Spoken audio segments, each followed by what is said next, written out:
Welcome, reality programmers. My name is Anne, and today we're going to be dealing with sovereignty. We're not going to mention who the bad guys are today. We're not going to give them any energy. We're going to focus on ourselves, give ourselves the energy. And I'm not going to sugarcoat anything either. Sovereignty is more than being independent and feisty. Our freedom and sovereignty can be hijacked by contracts or by our belief systems. Any belief system can carry a contract embedded into your SKINSUIT program. Anywhere we give up our authority, places like the TV, the media, the government, a guru, a teacher, a spirit guide, an angel, a crystal, anything outside of ourselves that we believe is more powerful or better than us. We have been conditioned and mind controlled to believe that we are not powerful, that we do not have authority. We are conditioned to think that we are not enough. This is not true. There is no entity, including demons or monsters the size of a galaxy, that is more powerful than you. Energy is energy, and it's all light. A hologram that you can program. And if anything enters your space, they are in your territory, your holographic bubble of reality. My space, my game, my rules, my reality. Write that down. Repeat that as often as you need to, because it's true. Unless you worship or depend on something outside of yourself. You are connected to all that you are from the spark of your existence, not from your birth here in this realm, but the first soul spark of your entire soul lineage. Dragon, fairy, unicorn, snake, reptilian, Lyran, Syrian.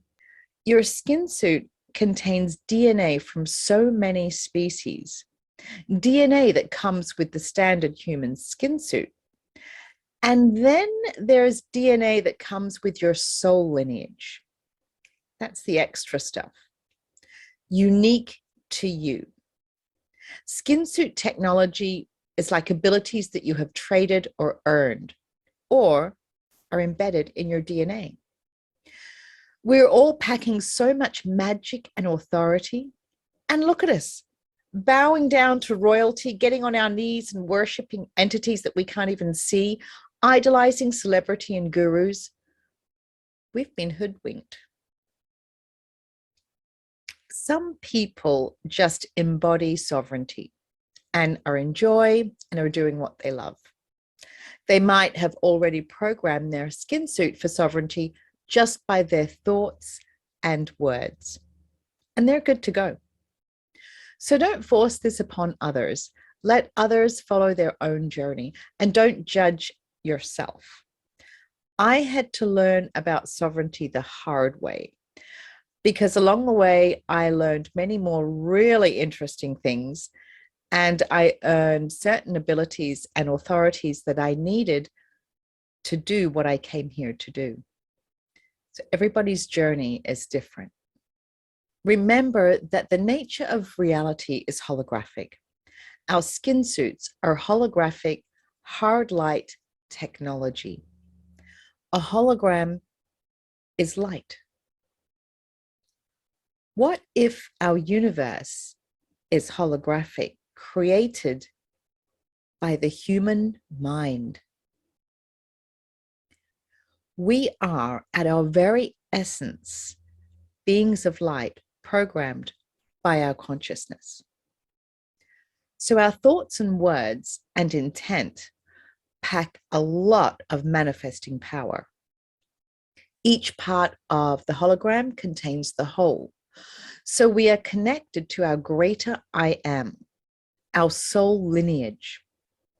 So when we establish our sovereignty, we are declaring ourselves the dominant consciousness of our hologram.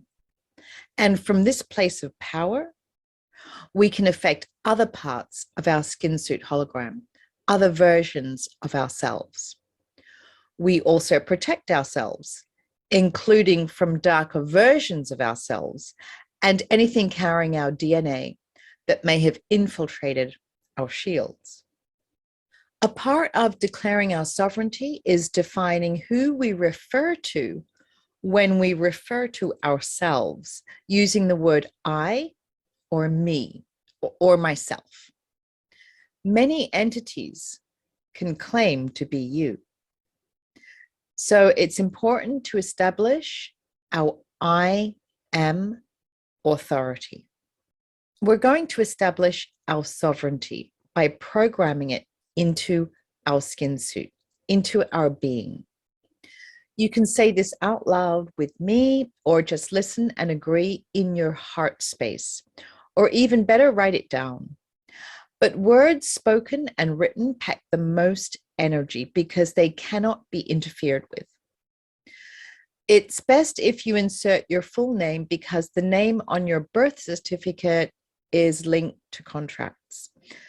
If you don't know your birth certificate name, use the name that resonates with you because you know who you are in your true heart space. And it's from the heart space that we speak. The heart is the engine of your skin suit. You can love or kill from your heart space.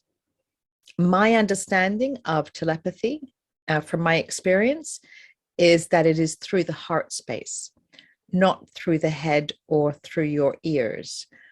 If you are hearing anything in your head or ears, it is most likely, but not in all cases, coming from a machine, AI, or a being that does not have an activated heart space. So we want to speak from our true heart space. Feel the words come out of your true heart space, your true inner self, overriding anything that is trying to impose or mimic who you are. Here we go. I declare I am the current, present, dominant, sovereign, benevolent, true self, and no one or thing may override or interfere with this, including any possession, alter, or any entity with my DNA or energy, regardless of contract, agreement, trade, or deal, etc. In all moments, in true divine time, where applicable for my highest good. And this is backed by the true, sacred, sovereign source of all sources, creators, that I am.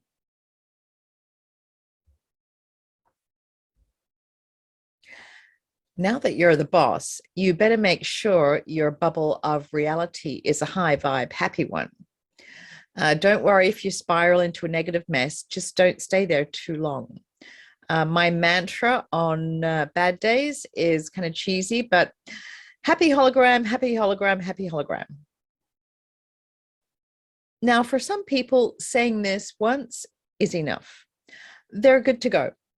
But if you have any hesitations about who is programming your skin suit, then say it again. Say it whenever and as many times as you need to. Follow your instincts, but the goal is to not have to say it at all, because you are this frequency. I repeat this quite a bit when I'm working with clients or doing trench work in other dimensions, dealing with beings that try to steal my authority. I deal with a lot of really dark beings. I get a lot of telepathic incursions, where like I get a whole conversation in a split second where someone tries to get me to agree to something. And I'm good at working at quantum speed, but I do need to get better at it. It is what it is. I also have a short version of this. for when I'm dealing with an incursion or attack, which in my case is quite often because I put myself out there, I create quantum entanglements for myself, which I then have to deal with. So I created this short version. Here we go. I am the true sovereign source of all source creators. Now you should close the session. Cut the connections you may have been contracted to, and cut all entanglements not for your highest good. I close this session and cut all entanglements not for my highest good. The words that come out of your mouth program your reality, as well as your intent. But words really pack a lot of power. So anything to do with your jaw or teeth can indicate some timeline incursion, especially if you have pain. If you yawn, that could be a timeline shift, like a good timeline shift. So your mouth and jaw can indicate your timeline. So yawning is a good thing. Now go do what you need to do to process these energies, whatever you need to do to feel great. Thanks for watching, and I hope you're feeling lighter and less entangled.